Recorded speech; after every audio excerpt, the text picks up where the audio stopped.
Imagine building something so perfect that 2,000 years from now it would still be standing, not as a crumbling ruin, but as a fully functional structure. The ancient Romans achieved exactly that. The Pantheon, with its magnificent unreinforced concrete dome, has withstood earthquakes, wars, and the relentless march of time. Meanwhile, the concrete highway bridge you drove on this morning might be lucky to last another 50 years. What did the Romans know that we've forgotten? How is it possible that in an age of space travel and artificial intelligence, we still can't match the durability of concrete mixed by hand over 2 millennia ago? Today, we dive into one of engineering's most enduring mysteries, the lost formula of Roman concrete, and why modern science still struggles to recreate it. The concrete in your driveway starts cracking after a few harsh winters. Highway bridges built in the 1960s already failing. Yet Roman harbors have been battered by Mediterranean waves for 2,000 years and only grow stronger with each passing century. This isn't just an ancient curiosity. It's a multi-billion-dollar puzzle with enormous implications for our future.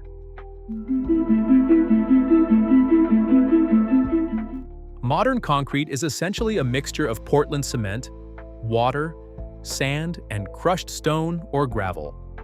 When water is added to cement, a chemical reaction called hydration occurs, binding everything together into a hard, stone-like mass.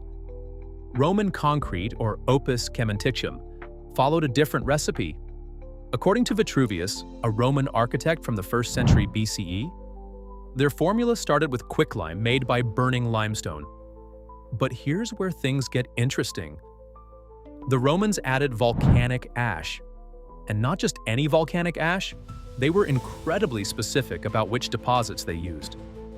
During Emperor Augustus's reign, builders exclusively used volcanic ash from a deposit called Pozzolan Ros, ash that erupted from the Alban Hills volcano 456,000 years before. For marine structures, they preferred Pulvis putillanus from the Bay of Naples. The Romans typically used 3 parts volcanic ash to 1 part lime, then mixed this mortar with chunks of brick or volcanic rock. But this simple recipe doesn't fully explain the extraordinary durability we see in Roman structures. The mystery runs deeper. Modern concrete dissolves when exposed to seawater. Yet Roman harbor structures have been submerged in the Mediterranean for 2,000 years and are still intact. Scientists studying cores drilled from Roman harbors made a stunning discovery. Seawater wasn't destroying the concrete, it was making it stronger. When seawater filters through Roman concrete, it dissolves components of the volcanic ash, allowing new binding minerals to grow inside the concrete matrix. An ancient text from 79 BCE cryptically described this. Concrete exposed to seawater becomes a single stone mass, impregnable to the waves and every day stronger. They knew this was happening, but without modern chemistry, they couldn't have understood why. Within about a decade of a Roman marine structure being built, something remarkable happens at the microscopic level. A rare mineral called aluminum tobermorite begins to form in the concrete. Tobermorite creates plate-like crystals that interlock and strengthen the concrete's internal structure. Modern manufacturing can't replicate this process because tobermorite typically requires high temperatures and pressures to form. Another mineral called philipsite also forms within the concrete. Together, these minerals create a complex, interlocking crystalline structure that gets stronger over centuries, rather than weaker. Modern scientists can create tobermorite in laboratories, but haven't figured out how to incorporate it effectively into concrete at scale. Modern concrete decays over time. As water infiltrates tiny cracks, widening them and allowing more water in, a vicious cycle of deterioration. Roman concrete does the opposite. Minuscule cracks become pathways for seawater to trigger the growth of strengthening minerals. What begins as a potential weakness becomes a mechanism for self-healing. This is revolutionary.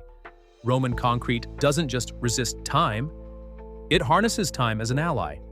The longer it exists, the stronger it becomes.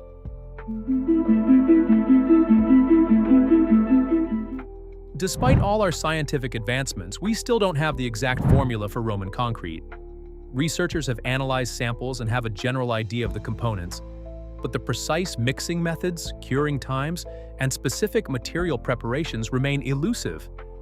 Vitruvius wrote about the basic ingredients, but critical details were likely passed down through apprenticeship rather than written records. When the Roman Empire fell, this specialized knowledge was lost. Geologist Marie Jackson has spent years studying ancient Roman texts and analyzing concrete samples.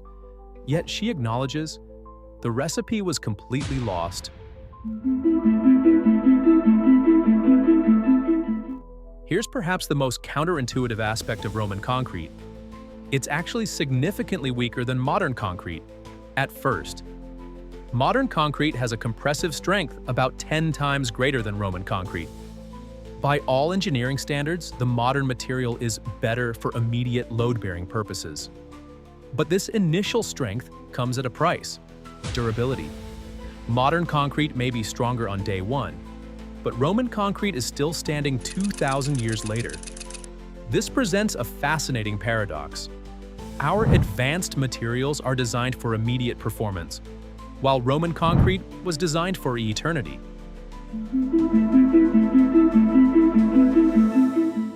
Today's engineers and scientists are working to reverse engineer Roman concrete. The implications could be revolutionary, particularly for marine structures like seawalls and harbors. Imagine infrastructure that gets stronger over time, instead of requiring constant maintenance. The environmental impact would be enormous. Concrete production currently accounts for about 8% of global carbon emissions. If structures lasted centuries instead of decades, that footprint could be dramatically reduced. But there's a catch. The Roman process takes time. Those strengthening minerals need decades or even centuries to fully develop. In our fast-paced world, who's willing to wait 100 years to see if a new formula works? This is why researchers are trying to accelerate the process, finding ways to incorporate the self-strengthening properties of Roman concrete while meeting modern demands. The answer may lie in understanding not just what the Romans used, but how they used it. Roman concrete was mixed for much longer than modern concrete, potentially creating different chemical reactions. They also tamped the concrete into place, rather than pouring it, which might have affected how the minerals aligned.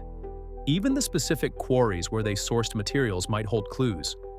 The volcanic ash from Pozzolane Ross has a unique mineral signature different from other deposits. Some researchers have found traces of organic materials in Roman concrete that might have served as binding agents or catalysts. Could the Romans have added plant extracts, animal fat, or other natural substances to their mix?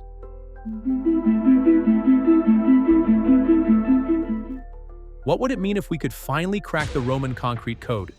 Climate-resilient infrastructure could withstand rising seas and extreme weather. Bridges and highways could last for generations. Marine structures could grow stronger with exposure to seawater, rather than being destroyed by it.